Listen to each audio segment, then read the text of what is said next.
it's crazy, right? Like it's totally wacky. I mean, there was that story. Did you guys see that out in Las Vegas a few weeks ago where like these people, this family like called up 911 and they're like, oh my gosh, there's these like 9-foot tall green aliens in our backyard.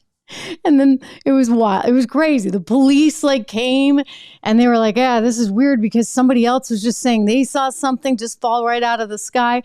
And then it turns out like the police department put a camera on their rooftop. What is that? Like, when does a police officer do that? I mean, it's just, I know we're all, actually there were some really funny comments I was looking at, really, really funny. And I saw the Star Trek references as well. I liked that show when I was a kid. Sorry. All right. I know. Anyway, I think it's really interesting. And I think it is important to talk about right now ahead of the hearing, right? So they are having this hearing.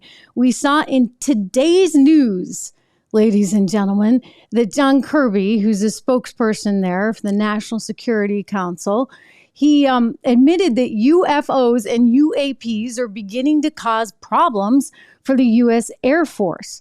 This is really interesting. And it was actually, so he got this question by one of the reporters over at News Nation. News Nation was the network that ran that interview you just saw with David Grush, who was saying that, you know, there's been all these reports. And so the reporter asked if it was really a legitimate issue for the administration. And the response was quite interesting. The response was that some of these phenomena we know have already had an impact on our training ranges.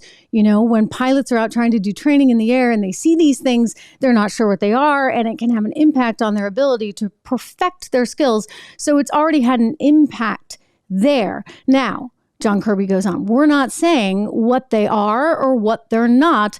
We're saying that there's something our pilots are seeing. We're saying it has had an effect on the training operations, and so we want to get to the bottom of it.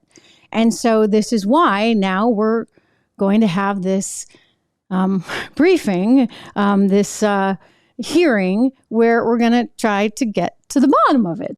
Hey everyone, Trish Regan here. If you enjoyed that clip, please do me the favor of subscribing to the channel. Just hit that little subscribe button right over there. Did I do that right? Not quite, but you know where it is. Subscribe to the channel, hit the bell so that you get the alerts, and I'll see you back on the show.